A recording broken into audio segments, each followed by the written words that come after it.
Hey, just a heads up that the following content may be disturbing or triggering for some listeners and is not appropriate for children. Please take care of yourself and others who may be listening with you. Welcome to the Bonus Babies podcast, a show that has no easy answers, only hard questions. My life is good now, like as surface level, like everyone's happy, taken cared for. I can afford things, like I have a good house to live in, I'm not homeless or anything like that.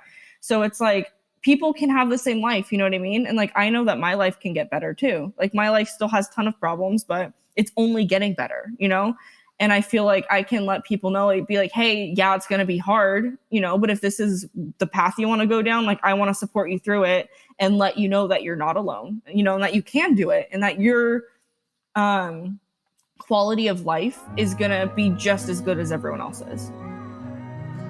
Can you tell me what you call the kids who you've cared for over the years? We feel that the children that we receive coming into our home are bonuses. So we call them bonus babies. I love that. This is your host, Jayne Amelia Larson, and I'm a CASA, a court-appointed special advocate volunteer for youth in foster care. Yeah, I know it's a mouthful. In the same way a CASA works, I explore all things in the foster care maze by talking to kids, parents, caregivers, attorneys, social workers, therapists, really anybody and everybody who will speak to me to keep the conversation open and the information flowing about all things CASA.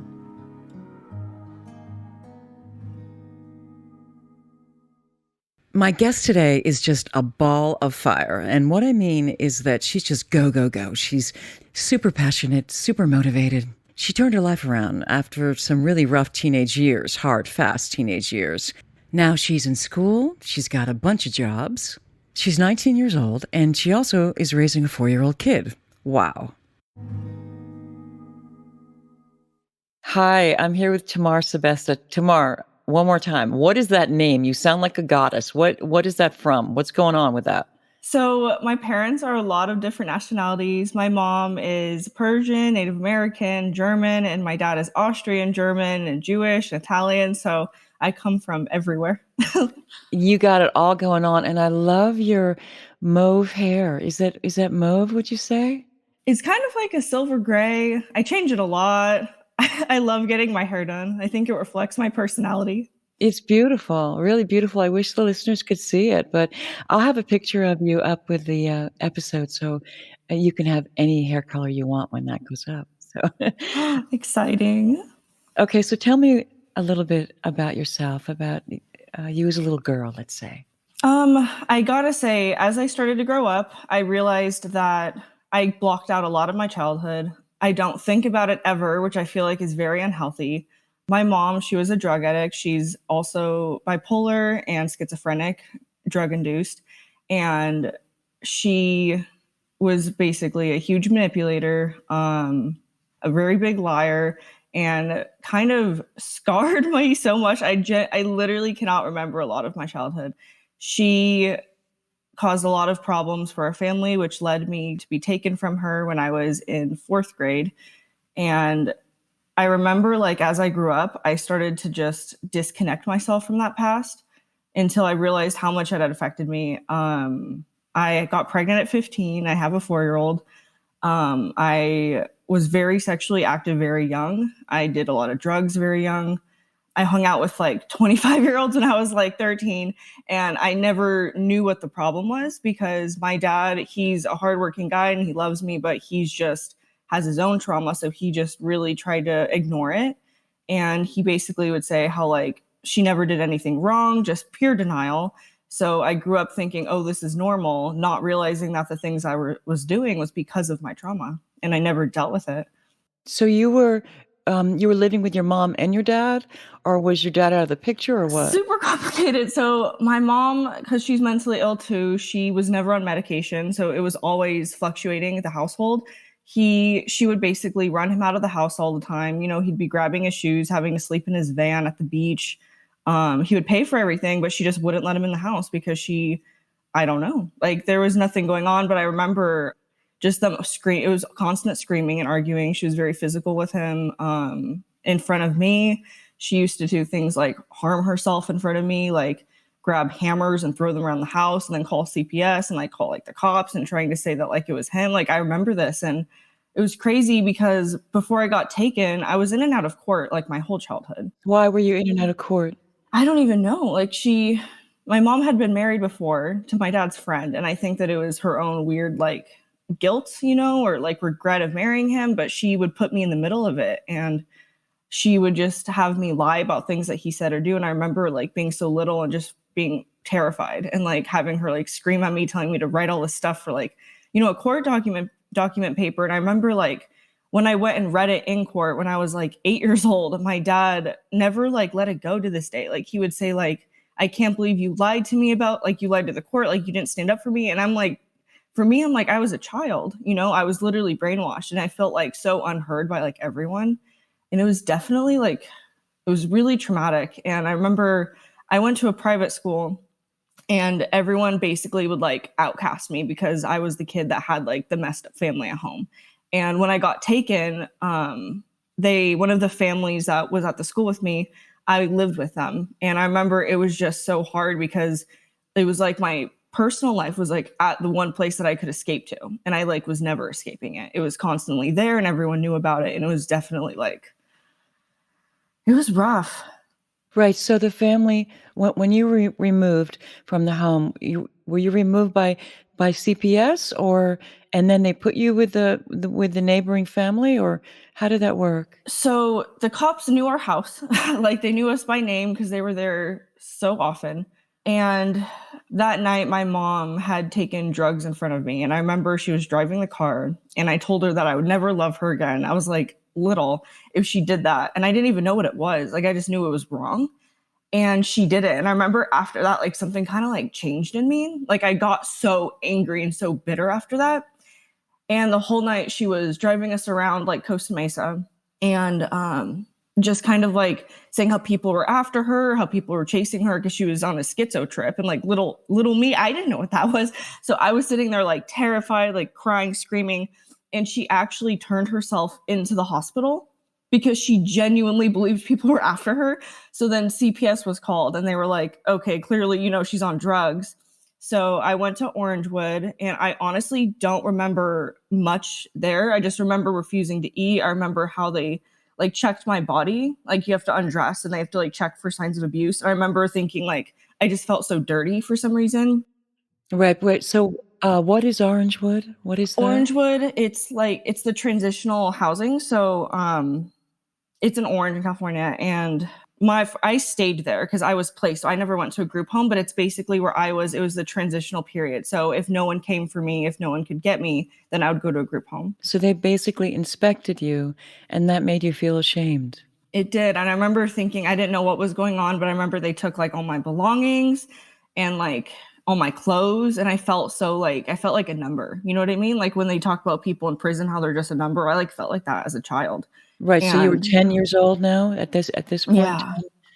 And did you make any friends there? Were you on? No. Were there other kids? Were there adults, families? What? I think I was on suicidal watch because I remember there was no one there, and I was in a separate area from everyone. They didn't put me by anyone. And when the cops were driving me there, I remember I kept threatening to jump out, and I was like, they had to like lock me in there because they thought that I was actually going to do it. And honestly, I'm a very blunt person as an adult, and as a child, I was a very good kid, but I was very assertive of my feelings. I was never the one to stay quiet. So I remember I was just talking back, and I was just yelling at the cop. And I think that they had me on a watch looking back now as an adult because I wasn't around anyone. I was just there all alone. And like, I remember sleeping on like their couch, and it was terrible. So how long were you there? I don't remember. My dad basically refuses to believe that I was ever there. He denies it. He completely denies it. And my dad isn't an abusive person, but he is a aggressive and assertive person, and very in denial, very like traditional old school, you know, like the man has to take care of everything. So for him, I think that he believes because he lost me and couldn't do enough, that it was like an ashamed as being a father, you know? So to him, like he literally denies that anything happened. I remember when for college, he didn't even allow me access to my court paperwork that says like who I was appointed to and how long I was in foster care. He didn't even allow me to do that, like look at that to see like to get help in school when I had a kid or anything. So when I turned 18, I had to call the county. I had to go find it all myself. And I remember thinking like here it is, the evidence, but my whole life I was told that it never happened. And I remember thinking back on lots of things he did like that. When I was in high school, I did drugs one time, and I had a memory that I was sexually assaulted when I was a kid. And I remember I told my dad that, and he literally said, we're not talking about this. Like, that's not true. That I would have never let that happen. And it was never brought up again. And to this day, that was like 5 years ago. And he's never brought it up since then. And I remember looking back, I see all these patterns of like denial. And it's just like, to me, like, it's so hurtful, and it's like, I don't even blame him because he couldn't come get me, but I blame him for ignoring the fact that I was going through trauma and that he didn't put me in therapy. He didn't do anything. So after Orangewood, you went to that neighboring family, or did you because you ended up with your dad eventually, right? I did. So it was a family friend. I went and stayed with them. I love them to this day. It was definitely not healthy. Why? Why not? The mother her husband was cheating on her. And I remember, so she would drive me to school because we lived kind of far from where I was going to school, and they didn't want to move me again just because of everything I'd gone through. So they commuted to drive me there. And her daughter ended up switching schools because they had moved. So every morning I would drive with her, and then her daughter would drive with the dad. And the mom would cry to me every single morning for like a year about how her husband was cheating on her and how I couldn't tell my friend, her daughter. So I was basically going to this home every day for a year after everything I had gone through, listening to this grown woman cry to me and telling me to keep that secret. And I always did. And I remember, gosh, when I was a teenager, I reconnected with her, and she was like, hey, like, did you know that when you were living with me, my dad was like seeing someone else? And she never knew that I knew. And to this day, she probably never will know that I knew. And I remember it was so hard to blame her mom for that because she had done so much and taken me in. But I was also like, I remember it hurt, like having to keep something like that. Also at the age of like 10, I remember my whole life, I was just seeing and hearing all these adult things. And like, people would always say how I was so mature and how I was so much older for my age. And I'm like, that's not healthy. Like, I shouldn't have been like that, Like, it followed me everywhere. Like, bad things, like, really followed me through my life. Like, everything you can imagine. It's been crazy. It sounds like you were forced to grow up so quickly. You never had a chance to be a happy little kid, a little innocent kid, just experiencing life and learning about life. Yeah. And it's crazy because I just act like it didn't happen or something. Like, you know what I mean? Like, when I was in high school and as I grew up, like, I always hung out with people that I guess were like wealthier or like, looked like they had it all together, quote unquote. And I just was so in denial of it. And even though the signs were all there, like you know what I mean? Like, I was hanging out with all the wrong people. Like all this crazy stuff. And I look back and I'm like, I was just running from it. Like, I was in this weird, like, self-defense mode of like, if anyone brought it up, and I remember I thought it was crazy because I had my child's father, I had been dating him. And I remember one day he asked me, he was like, I've never heard about your mom. And I was like, what? You know what I mean? Like, I thought, I haven't said anything about her, like, ever, like, just not even mention her. And again, later with my current relationship, he actually had asked me the same thing. Like, a year into the relationship, he was like, you've never mentioned anything about your mom. And I remember reflecting and thinking, well, this has happened before, like I just act as if like it never happened or something. And I don't know. Right. So like if you can put it away and not talk about it and not mention it, you don't have to think about it. You don't have to feel the pain about it, right? Yeah. Right. So you are not in touch with your mom now for a long time. No, I haven't seen her or spoken to her since I was in 7th grade. I saw her once, so she never fought for me. That was the other thing. She never went to one. They have classes, parental classes. So that my dad had to go through that for a year and a half before he could get me. He had to, pass the sobriety checks, to go through all the steps. My mom never went to one. And she would call me like crazy, you know, like all this stuff, but she just never actually put in any effort. So how did that make you feel? It just made me so angry. I remember she showed up to my school one time a few years later, and after that we had to get a restraining order because she just showed up. And I remember just feeling all these crazy emotions. And my mom wasn't like, you know, like a lot of times, like sometimes your parents look like they have it together. My mom is like a full-blown homeless, like drug addict. Like she looks like that person like that you'll see on the side of the freeway. So for me, seeing this woman like that, I was so ashamed and like embarrassed. And she had tried to see me again a few years later, and I saw her one time just to see if she would have an apology or have any remorse. And the whole time she would say, I never did anything. Like the police lied to you, you know, like the government stole you from, like all this crazy stuff. And I remember after that, I said never again. And to this day, I've never seen her again. And yeah, my dad still chooses to see her. They're still legally married, which is crazy in and of itself. But I think that my dad's a Christian. I'm a Christian too. But I think my dad takes the Bible a little too literally, and he just won't leave her. He thinks that she'll change. And for me, part of me respects him because I'm like, that's the kind of guy that I would want to be with, you know, someone that doesn't just give up on you and doesn't. But on the other hand, I'm like, she put him through trauma too, you know, like she would abuse him. And I'm like, it's just, I don't know whatever my dad went through when he was younger, but clearly there's something underlying there too. But he still talks to her. And I remember before I turned 18, he would try to get me to go see her. And I remember I felt so disrespected that he would try to force me to go see someone that did that to me. And as an adult, he finally he doesn't ask me to anymore, but it still hurts me knowing that he's okay going and seeing her, knowing that everything she did. Right. And do you feel that your dad did not protect you? I do. I feel like less in my childhood because my mom was a crazy manipulator. Like no one knew what was going on at home for years. Like she had been doing drugs for probably since I was like 4 or 5. Like she got away with it. Like everyone thought she was normal. Like everyone thought she was a great mom. Like no one knew.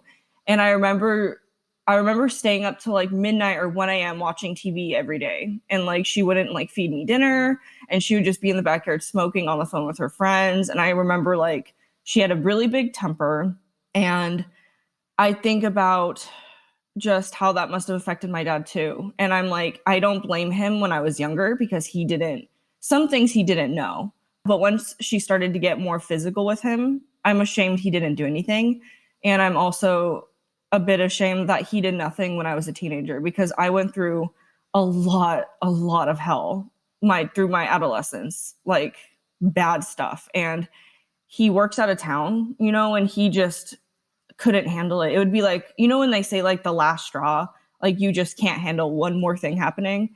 And sometimes it hurts knowing that he didn't just notice the signs, or if he did see the signs, he just chose to do nothing for years.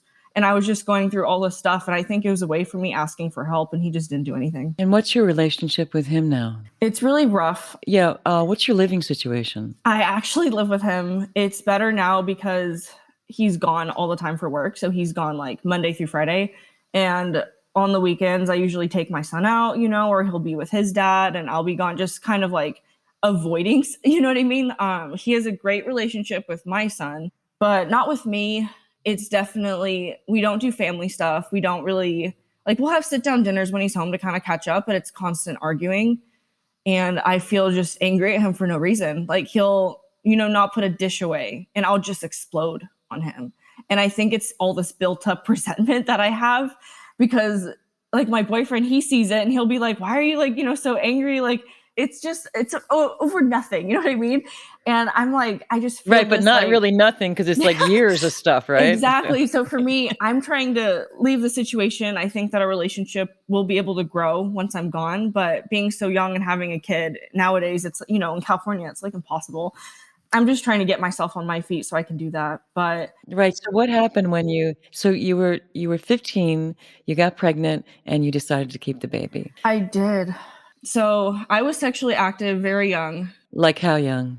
Like junior high, I was doing stuff. And then I lost my virginity around 14 to someone that was 17, to multiple people. It wasn't like a one-time thing. Like I was I don't know what I was doing, but I just remember I needed to feel, and I think that could have been due to some childhood trauma. I know I mentioned that prior. I think that's why. I'm a psychology major too. So I think that that's definitely why I was doing that stuff. And I remember just talking to all these guys that were just bad guys. And my child's father, he actually wasn't a bad guy. He was a really good guy. He was like my age. We were just young and stupid. But I remember when I got pregnant, for me, it was never like, do I keep it or not? I just knew, like, I just kind of was like, okay, well, this is happening, like, I was like, I guess I'm having a kid. Like, I didn't feel a lot about it, honestly. I think that it was because I lacked a mom and I just wanted a family. So I think that, and I noticed a lot of people who've been through things that I had been through, like similar, it's the same thing. I know so many teen parents that have the same, backstory as me. And I feel like there's a underlying connection of like, we need to like do right, by like our child, like yes. This feeling of like, we weren't given, a good parent or whatever. So we need to do that by them. And, yes. I've heard this before. Yeah. Yeah. And I remember with my child's father, it was definitely crazy. I think that our relationship failed because of all the stuff that I had been going through. And he was going through things as well. And we were just super young and super emotional, so, you can't communicate when you're like 14 and 15. But I remember just like how that felt, like with him leaving, he left, which I'm not resentful because he's around now. He left for a while, but it wasn't stereotypical like, oh, he left because I got pregnant. He was going through his own stuff, my son, his sister had actually passed away prior, and my son was born on the same day that she had passed away. So for him, I feel like there was lots of emotions about that, like this is the day that, like he lost his sister and now he has a kid at like 15. So he's probably, going through all this stuff. So, I mean, no, nothing bad by him, but I think that him leaving brought up feelings of like my mom leaving and like my dad, and I remember just feeling this like sick gut feeling. And like just feeling like I was going to vomit like all the time. And it wasn't because I was pregnant and the hormones. I remember just feeling this like just a sickness, like in myself.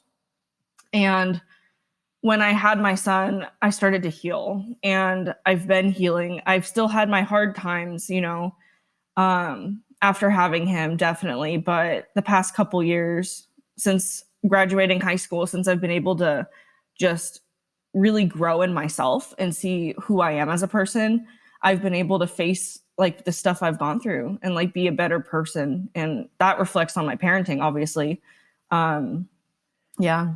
It sounds like you're really working on yourself. Yeah, it's been a process, but I'm getting there, which is really hopeful for me because I never thought where I'd be today. I never thought that would happen. I didn't think I'd make it past like 16. Really? You thought that when you were young, like, yeah. I'm going to die young because I'm living hard? Yeah, I genuinely believe that I was just not going to graduate or do anything. I thought I'd just like, I didn't know if I'd die, but I remember I just felt like my life was going to stop. It was really crazy. I felt like that since I was little. And then having your son clicked in for you somehow that it was the time to get it together, time to heal. Yeah. Time to educate yourself. I think it's because I never cared about myself because no one else had really cared about me. So I think that reflected onto how I viewed myself and my own self-image. And when I had someone else in the picture, I was like, well, great. Like someone does care and like I have to care. And I realized like this isn't like about me anymore, like it'll never be about me. And it's crazy because a lot of people my age, they'd say like you're losing your youth, or like just such shallow stuff, right? Like don't have a kid, whatever. And I'm like, for me, it's like funny because I'm like, I didn't even care about like myself. You know what I mean? Like everyone's like, oh, you got to live it up. I'm like, I didn't even care about that. Like I was trying to make it day by day. Like I didn't even, and honestly, like, I think the worst parts of my life were definitely before I had my son. It was, and a lot of people like, I don't know, like go through such shallow things. And I've been through so much. And I remember like now currently like hearing just like how society is, I get so angry. I have like this like burning fire in me that's like, that wants to help people, and like let people know who haven't really been through stuff. It's like, I'm not trying to compare to you, but you need to like be conscious of like the things you say, you know, and how you treat people, because there's people out there who've been through a lot, you know, and I definitely feel myself. I think I'm an activist for those people. I'm not ashamed to say what I've done or been through. I'm pretty open about that. So I think that I was given that from God since I was born. I think everything that I went through was supposed to happen genuinely. And it took a while for me to say that. So I've definitely come a long way. And you're in school now and you have like 3 jobs and and you're raising a kid. So tell me what's going on in your life right now. So funny, because when most people hear like 3 jobs, they assume it's like, you know, not so good ones. I actually have the coolest job. I work at Doing Good Works and Fostering Media Connections, which are both nonprofit. Well, one's a nonprofit. Fostering Media Connections uses journalism to help foster youth. And Doing Good Works, we use like promotional merchandise to help foster youth, but I do the journalism side of it. So I do like impact stories and just kind of talk to people like what we're doing today. And I also just got another job with my coworker's friend. He hooked me up with her. She's super cool.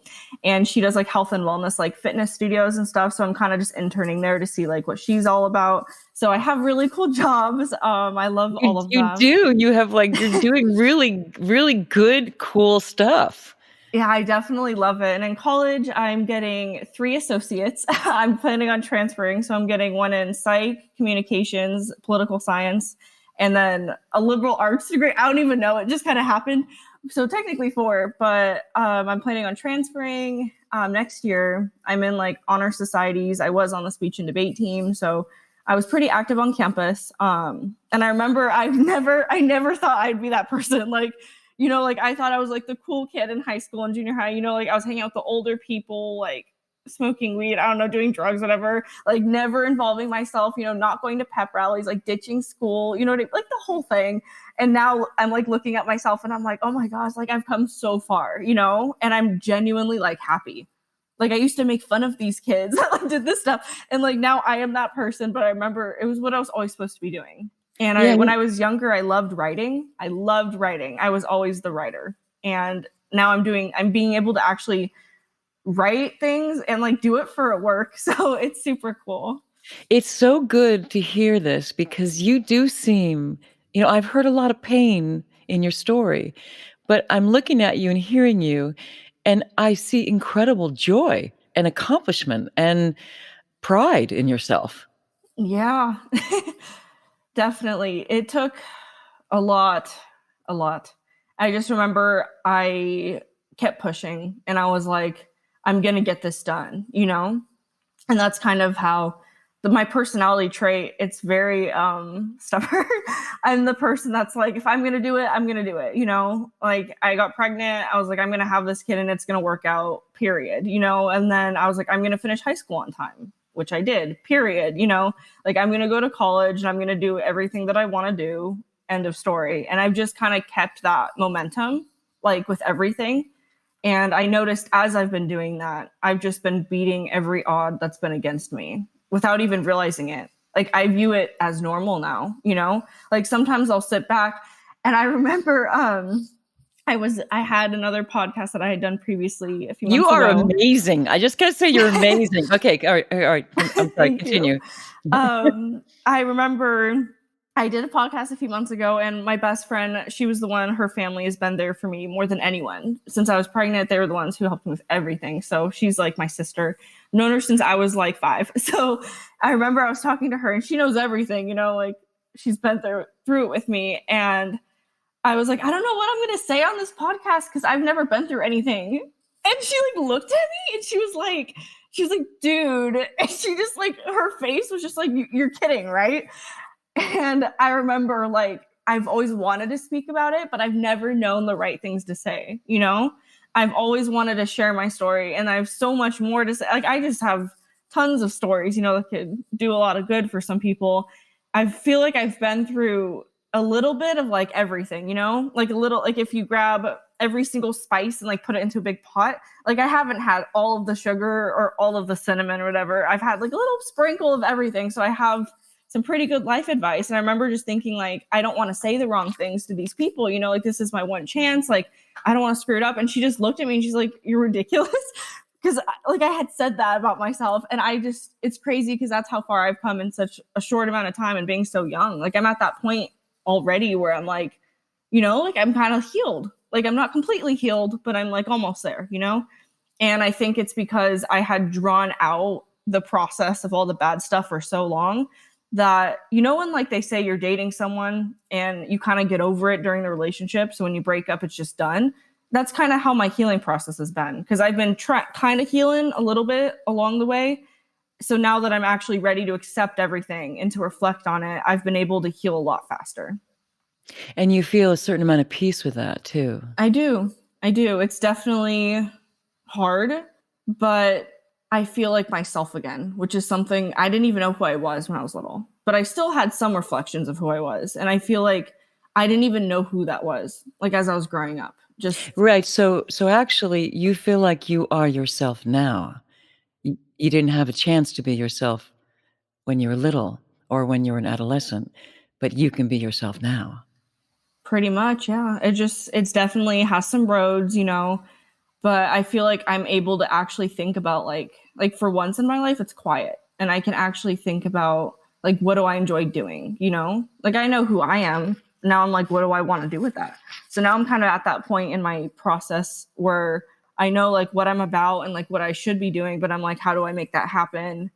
Where do I want to see myself in the next 5 years? And I remember like, I was like, ooh, I feel so mature. Like I never thought that'd happen.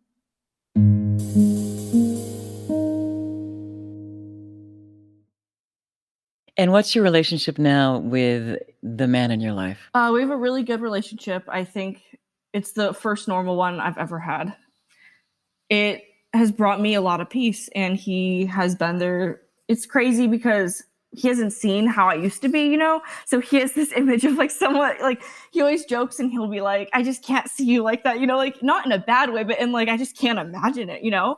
And it's the first relationship where my past baggage hasn't really affected it. Like there's still some things like normal things that, you know, people get upset about, whatever, but it's healthier, you know, like it's healthy. And it's crazy because when I first started dating him, I remember like midway, I was like, oh, I'm so bored, you know? And my friend was like, that's because this is a normal relationship, you know, like you're not getting cheated on or yelling or fight, you know what I mean? Oh, so you had to, right. So you've had to learn how to like be loving and normal. Pretty much. I had to learn how normal people have relationships. And I thought that was like boring. And I was like, that's so unhealthy. And now I'm like, oh my God, like whenever, you know, old people try to talk to me like that were in my life, I'm like, stay away, you know, like no hate to you, but like, I am just not about that anymore. And it took me a while, and I still have my own insecurities, obviously, just because of everything. And it is hard sometimes. His parents are really sweet. They're both really great, but they don't know a lot of stuff I've been through, you know? So sometimes they'll say certain things. I did have a kid really young. They're really supportive, actually, believe it or not. But, you know, like sometimes they'll just say things that they, you know, think are funny or like, you know what I mean? Or they'll just be like, you guys haven't really been through anything. And I get pissed, and I'm like, that's not the case. So there's stuff like that, but I feel like right, but they don't know what you've been through. Exactly. Right? So for me, that's why I feel like it's so important that I share to the world and to people, you know, so that they know that sometimes you might not know. So it's really important to be careful about how you talk to people, you know, because you don't even know what they've been through.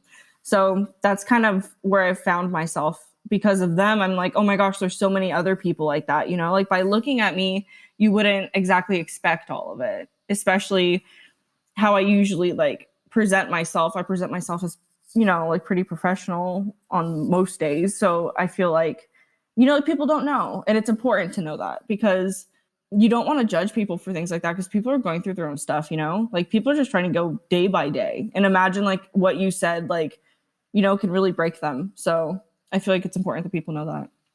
And I think actually people hearing your story, it allows for the possibility of change, of true change that you have executed, because it doesn't sound like you got a whole lot of help from anybody. Yeah, I didn't get really any help except for my best friend. Her family helped a lot. And my dad does what he can, but my dad was more financially supportive and just emotionally shut off. And then I got all my emotional help from, my best friend and her family. I remember thinking, like, because people would always say, like, they assume, like, oh, your dad takes care of you, like, he's a good dad. And it would piss me off because I'm like, no, like, you don't know. You know what I mean? And he is an alcoholic. He's been struggling with that, forever. And he's not like abusive or anything, but he just says stupid stuff, because he gets drunk and then doesn't know what he says. And I'm like, you're an idiot. Like, I tell him that to his face, and people are like, that's so disrespectful. I'm like, but you don't understand, And I was told, like, oh, he must be a good dad because he, like, paid for me, And I'm like, I feel like that, like, and now that I'm a parent, I think that's BS because I'm like, there's more to, like, being a parent than just, giving them $20 and, like, making sure they have a roof over their head. And I remember, like, I didn't really have a lot of help. And then the minute I was an adult, he, like, cut me off, which is fine, whatever. But I remember, like, it was just, he got cold towards me, like, he got like cold hearted. And I don't understand why. He's been like that since I became an adult. And I don't understand why he's like that, but he is. So, I had to become independent since I was super young, doing things for myself. And then financially, it just happened super fast. It was like a big impact, like I had never been taught finances, especially going through what I'd gone through. That was not something that my family taught me at all. I didn't have a bank account. I had no money. So I was, like, forced and slammed trying to figure it out, So it was pretty hard having to, like, go through all that. But you really are figuring it out. I mean, it's pretty amazing. Yeah. It's like it's just really great to hear. I had no idea about any of this. I mean, just in our brief conversation beforehand. Now I'm inspired. I'm like, I got to get to work and do the shit that she's doing. Okay, so tell me, what is the one thing that nobody would know about you unless you told them? And think deeply for a second. This is hard. I feel like I think it would be actually how I parent.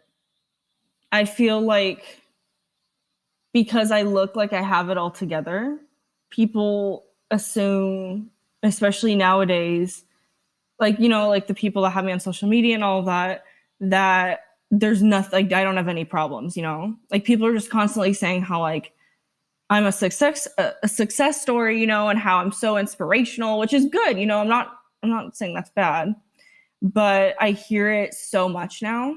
I feel like I have to, like, present myself a certain way and I'm not allowed to be upset, like, I feel like I'm a different person at home and I feel like two people know me, like I feel like my friends don't even understand me completely anymore. I feel just like a whole different person at home. And I feel like that reflects on my parenting because it is still hard, like people always say, oh, you make it look easy. You make me want to have kids. And I'm like, it's not easy, like, yeah, like I'm doing good. And, like, that's great for me, but it's still hard. And I feel like there are still hard parts in my life. And I feel like people wouldn't know that, just because they're like, oh, she's all better now. Like, oh, the girl who had a bad childhood, like all the people who know me from when I was a kid, like they look and they're like, oh, that's cool. She's better. Like, pat on the back, like move on. You know what I mean? Right. So you mean people have no idea how hard it is for you actually all the time? Pretty much. Even because it looks so easy. Yeah. Like I have this sense of peace, like I mentioned, like I am joyful, but I still get tense. I still feel like I can't connect with people, I feel like disconnected from myself a lot of the time. And it's like I'm happy, so I'm not upset and I'm not angry. It's like a disconnect, like a lack of emotions because I think I felt so many like my whole life. So now, and it kind of reflects on my parenting, like I'm not always super happy. You know what I mean? Like I'm not going to always run around and be like this, joyful person. Like sometimes I do get like, sad, you know what I mean? And I feel like women don't talk about that enough because society puts so much pressure on us, to be perfect, especially as parents and moms. Like we have to like run the house and like all this stuff, whatever. And I'm like, for one, like that's baloney. Like you're allowed to feel, like you're your own individual person. And aside from that, like moms who have gone through trauma and have depression and just go through, mental illness from their trauma. I feel like it's not talked about. And, I feel it, and I'm sure tons of other people feel it, whether they admit it or not.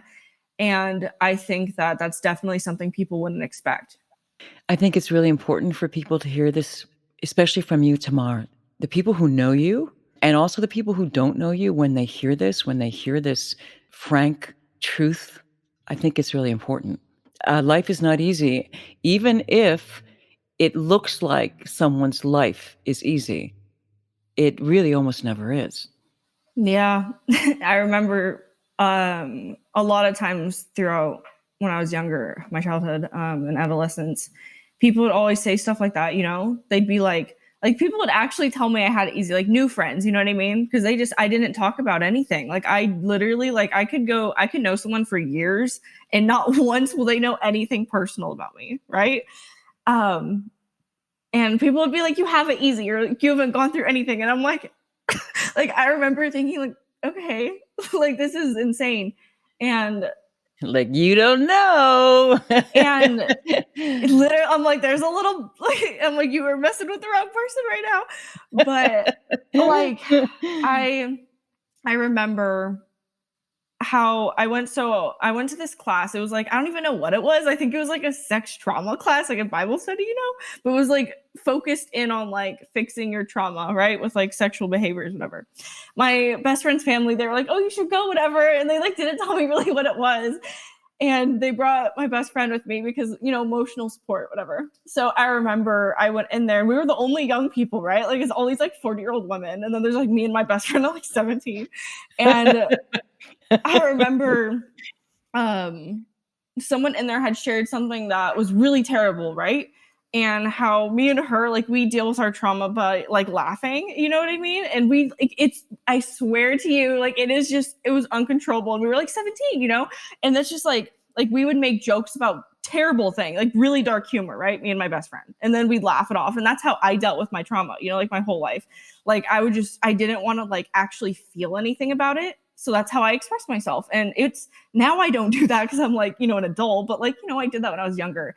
And I remember they like got all mad, whatever. And I apologized. I was like, oh my God. I told them, I was like, like, that's how I deal with stuff, And I remember they assumed that we like hadn't gone through anything. Like we're these two little girls, right? And like, little do they know, like throughout that Bible study, we had to go through and like list all the people that we had slept with. And over half of them, I had realized after coming out of that I was raped. And I remember thinking like after they didn't know that, you know what I mean? And they just looked at me and said, oh, she looks, like she's pretty, she's young, like her and her best friend are here. Like, they're probably just here because their parents want them, to like be here. Little did they know that that's what I had written down. And I remember thinking back, like, like I remember just thinking like when people try to put you down and say that you haven't been through anything, like they don't know that, and mental health is so important. And that really affected mine, like that really, really affected mine. Like hearing these adults who are supposed to be like protecting you and people who are also supposed to be the ones helping you. Like that was the point of the class. You know what I mean? Like I just felt so rejected. I never went back. I was like, like that. No. And then I remember thinking like things need to really change around just in general, and that's how I felt when I was younger, like people just constantly saying like, I haven't been through anything, or like a lot of my friends would say that because I just didn't tell them, I was just quiet about it. Like I would tell them stuff, but in a very like how we're talking, like a story way. Like I was telling them a story. It couldn't possibly be me. Right. So I never like emotionally expressed it. Like I never took it to that level. It was always very surface level conversation. They had an idea of stuff, but nothing like too crazy. And I think it was like that because every single person that I had told stuff that really bothered me, they always left. Every time I opened up to someone a little too much, they'd leave. And I always viewed it as like, it was because I told them, and usually it wasn't, it was because of something else, but I was young and that's how I viewed it. So I associated like, you don't tell people things because then this is going to happen, like X equals Z, whatever. So yeah, I'm just sick. Honestly, as an adult, I'm sick and tired of people trying to say that I haven't been through anything, like, or just like shutting me down, and assuming. And it's definitely hard too, because I wasn't in a bunch of group homes and I didn't move around a lot, but I was still affected, by it. And the government basically says, oh, like if you're not 13, like you haven't been through anything. You know what I mean? Like that's kind of how they view it. Like they don't help as much if you're like under 13, they're kind of just like, oh, cast you to the wolves, whatever. And then when you age out, like so many people who age out as an adult, like they're just screwed, And I'm sick and tired of like that happening to people, because it's basically like putting labels on people and saying like, your story matters, but you have to meet like ABC, like literally like that's how it is nowadays, like you can only be important if you meet this criteria. Like that's quite literally like how it feels. And I'm just so sick of that. Like, I'm pissed. Right. So that's prompted you to become a foster youth advocate, right? Yeah. My goal, I really want to help teen parents, specifically teen parents who are in foster youth, foster care. But I don't know how that's going to look like. But I think that my voice can really help a lot of people. So I've been trying to figure out like how I can do that because it's so screwed up, like the real side of things is it's like no one's allowed to like think for themselves anymore, especially with social media. It's as if you are this type of person or you're this type of person. Like everyone's just like little clones. You know what I mean? Like people aren't just like living and like doing things because they want to. You know what I mean? And I feel like I've met so many women who didn't keep their kids because they solely were told, like someone had told them, you just can't do it. And they had been like, it's not like they didn't want it. They were like, I really wanted to, but everyone just put me down. So they weren't, I guess, as strong-willed as me, so they weren't just like, F you, I'm going to do it anyways. Like they were, affected by like society saying they couldn't do it. And I'm like, that's baloney because I did it, and I went through a ton of hell. And like, my life is good now, like as surface level, like everyone's happy, taken cared for. I can afford things, like I have a good house to live in, I'm not homeless or anything like that. So it's like, people can have the same life, you know what I mean? And like, I know that my life can get better too. Like my life still has a ton of problems, but it's only getting better, And I feel like I can let people know, like, be like, hey, yeah, it's going to be hard, but if this is the path you want to go down, like I want to support you through it and let you know that you're not alone, and that you can do it and that your quality of life is going to be just as good as everyone else's, like people just associate like being a parent and then your quality of life is gone. That's like the biggest lie that anyone has ever said. And they say that about just in general, you know what I mean? Like they say like people who choose not to go to college, like you're going to be poor and destitute forever, or people who have mental health issues, they're gonna be like, oh, you're always going to be crazy. You know what I mean? Or like people just are put all these labels. And I feel like for me at least, the more that people tell you that's your label, the more you start to believe it. And that does become you, And I feel like that I just want to do something about it. I'm sick and tired of people not taking their life into their own control. I think it sounds like you're going to do a lot of things, a lot of really, really good things. I thank you for talking to me today and for being so honest and yourself. Yeah, of course. It's the first time I've actually talked about it for a while. So I think in a long, long, long time. So this was definitely nice to reflect. Thank you, Tamar. What a lovely young woman. She's just doing it for herself. She's making her own better life herself. The more of these young kids that I record, I'm just increasingly astounded by how repeatedly they've been failed, if not compromised, by all the adults in their lives. And yet many of them figure out a way to make a better life for themselves, like Tamar. So good on you, girl. And if there's any kids in trouble out there listening right now, remember what she said. You're not alone. You are not alone. If you see something, say something. If you suspect that a child's health or safety is jeopardized in any way by parents or anyone else, contact the Child Protective Services Agency in your county. 24-hour hotlines are staffed by trained social workers who will help you through the process, and you can do so anonymously. In California, you can call the Child Protection Hotline at 800-540-4000. So if you see something, say something. You might be saving a child's life. I want to thank the supremely talented Christina Apostolopoulos for her beautiful music, Eferisto.